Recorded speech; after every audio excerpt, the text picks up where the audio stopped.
Hello, this is CROSSBLOGXTV. Don't forget to subscribe, like and share. Mayowa today pẹ̀lú ìran tó lágbára fún oṣù February. Wọ́n láwọn nǹkan tó máa ṣẹlẹ̀ ó máa lágbára gan ni. Wọ́n fohùn ìkìlọ̀ ránṣẹ́ sí gbogbo àwọn olórin ẹ̀mí. Wọ́n ní kó gbọ́ o, wọ́n ṣe sọ orin ẹ̀mí di business. Wọ́n ní ìkìlọ̀ wà fún eléyìí o. Ẹni ìkìlọ̀ tún jáde fún President Tinubu. Wọ́n ní kò sí bẹ́ẹ̀ anybody ṣe fẹ́ ṣe o, Tinubu ló máa jẹ president padà o. Wọ́n ní àwọn ò sọ láti ara o, inú ẹ̀mí làwọn ti ń jíṣẹ́ eléyìí o. Wọ́n fohùn kìlọ̀ ránṣẹ́ sí gbogbo àwọn gọ́vnà tó bá fẹ́ lùsà ayé wọn ni kò yà support Tinubu sí. Ẹ̀wọ̀n lẹ́mìí ló sọ o, Prophet Mayowa ló sọ o. Wọ́n dẹ̀ tún sọ àwọn ọba tí wọ́n gbàbọ̀dé fún gbogbo àwọn Fúlàní láti máa jẹ́ fìyà jẹ ọmọ Yorùbá. Wọ́n fi ohùn ìkìlọ̀ ránṣẹ́ sí gbogbo àwọn ọba yìí. Wọ́n ní àwọn ọba míì kan wọ́n máa yọ wọn láwo ni o. Don't forget to subscribe, like and share this CROSSBLOGXTV. You know, if your opinion is in the comment, ẹ jẹ́ ká gbọ́ ẹ̀kúnrẹ́rẹ́ àlàyé lẹ́nu alàgbà Mayowa lórí new prophecy fún month of February. Please let us pray. Okay, before we go there, this month is filled with a lot of mercy. So let us pray for mercy. Month of February, pray for mercy. Pray for mercy. Month of February, filled with mercy. Pray for mercy. And we obtain mercy. Lamentation 3, Psalm 6. God will bless us. Number 2, this one, it has been happening. Last year it was somehow. But the gospel artists, gospel ministers,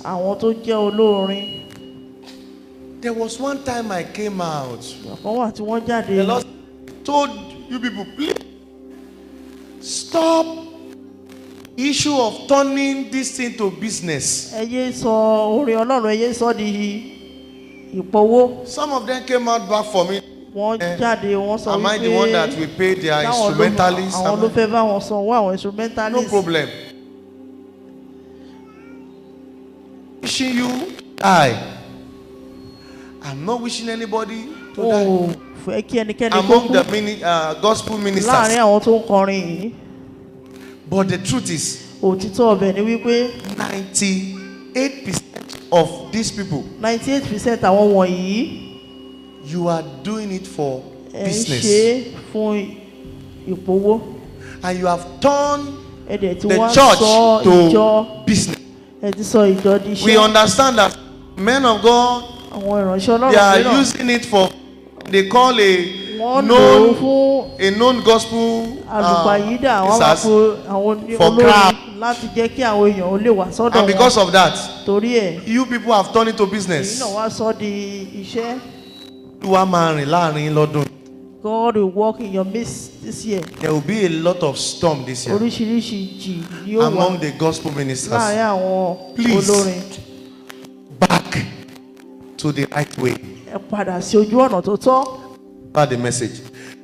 3. I'm sorry I delivered this message late. There will be strange deportation this year. They have done some. People who traveled out. I have been praying for you. It's not my. I saw it clearly. I saw it clearly. I see strange deportation. It's going to be you. But I'm praying for the children of God Almighty. You will never be deported. Amen. Pray and walk towards it. They will not deport us. Amen. Number 4. There will be strange deep truths that will be unfolded, that will be released between the world power. Be expecting it. I don't know the time, but it's going to secret.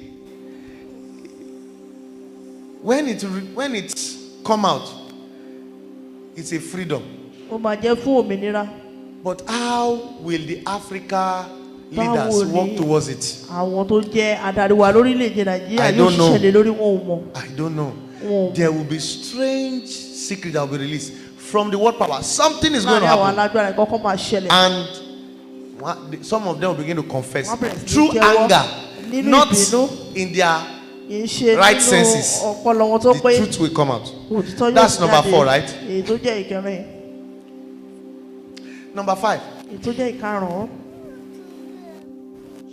I don't come for anybody.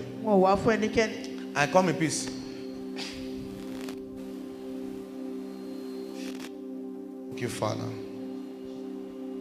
Let me deliver the message like this. There will be a game. A game between us in Nigeria and the president of Nigeria. It's going to be deep. A real game. It's a wise game. But I will not lie to you. I am not a politician, sorry. And I'm not in politics. I deliver my message. I go in peace. Listen. If I were you, governors, that want to sit for the second term, don't fight your president. I am not a politician. I told you before Tinubu entered. Remember the revelation. Don't start shouting. If 3 people vote and the camera captured it, Tinubu will enter. Go and watch the. And I told you how the tenor is going to be. The revelation God gave to me. Some people said I'm a person, this and that. It doesn't sign me, call me any names, your own. But now you are feeling it anyway. Praise the Lord. Praise the Lord. Governors, don't try any game. Don't join others. Because I see that through this game, some governors will lose their seats. But if I were you, the Yoruba will say, "Pe were loko, ko si jeka." Your guy is on the throne. I can tell you differently. He's your guy, president, chairman, honorable, my daddy. With wisdom, dealing with every one of them, is coming back. That will move me to number 6. Am I right? For the election in 2027. Don't deceive yourself. The election is done already. Just say I say this. You will remind me later. So. And you say it. Sir, what are you saying? We don't want this party. 4 + 4 is equal to what? 4 + 4 is what? I am not a politician. I will tell you the truth. He has done the election since. In fact, the election you did in 2023, the 2027 was done with it. You don't know. The only thing which I have been telling you that will make the election not to hold. Let me give you the expo. Unity among Yoruba tribe. Unity among the Igbo tribe. Unity among what? The other. And you now conclude in one voice. Then something will happen. But if you can't do that, which I know that it's not possible, I want to gbà bọ̀dé ló pọ̀ jù nílẹ̀ Yorùbá because of peanuts, slots. So,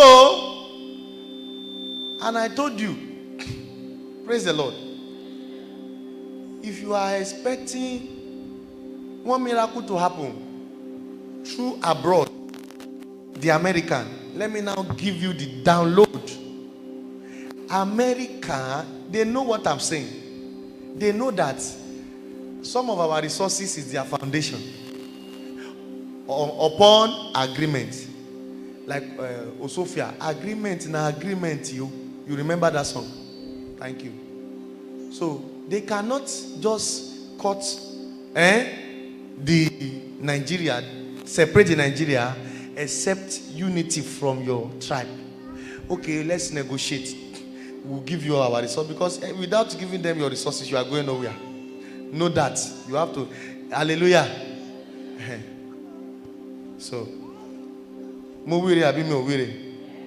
Oh, mi o ti e fe so em to ba won yin kan ni mi o wire ko kan mi. Praise the Lord. Now, about the election 2027. Fún election lọ́dún 2027. There will be strange blood. Ẹ̀jẹ̀ yóò ṣàn. There will be a lot of killing as usual, but this time around, let us pray. Assassination. Strange assassination. Strange assassination. So, but expect your president, and I've told you what can happen. I have told you what can happen if there will not be election.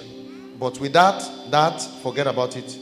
There will be election if you can't form the unity within your region and voice out. Now, praise the Lord. Somebody is asking me, what is the solution? That's number 7. To this killing. I'm not twisting my message. The solution I've told you before last year. And I told you early that there will be a lot of killings. Go and check the prophecy. I've decided that I will not be sending the news to us anymore. Just check it yourself. Go and you see what is happening. Praise the Lord. Praise the Lord. Praise the Lord. Hallelujah. The solution to the killings is separate Nigeria. What did I say? Separate. Let Oyo go if they are Yoruba. Let Biafra go. Arewa go. Is he the northern east or whatever they have shared them? Let them go. If not so, no Messiah now can stop the killing. Don't say I did not tell you. Let them go. If you cannot separate Nigeria, expect more killings. I'm not confusing myself. I have told you the truth. And I've been saying this many years ago. If you know, and if you have been watching my message. That's number what? Number. Okay. Number 9.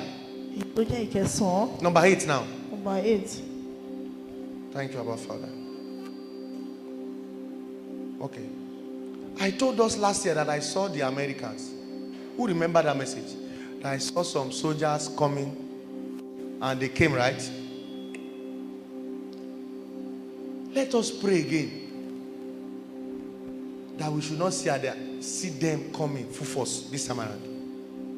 Because I see that there will be some strange attack that will trigger Trump to say we are coming again. Let us pray. I see strange storm. It will be more than the killing that happened in Kwara or whatever. That will trigger. So, this is the message. That's number what? Number 9. Praise the Lord. Number 9. Today's date is what? 11. On the 20th of this month. On the 20th of this month. What's the date? The day. Hallelujah. No, the day that on the 20th of this month. Friday. On the Friday of this month, I want to beg us. Mo fẹ́ bẹ̀ wá. It's 3 things. Number 1, let's pray against accidents. Ẹ já gbàdúrà lòdì sí ìjàmbá ọkọ̀. Number 2, Èkejì. any form of plane crash. Ohun tó lè fa kí bàálù òfurufú kó jábọ́. We should pray against it. Tí àbá jẹ́. Any form of storm in the sea Tó for lè fa ship. ìjì lórí omi.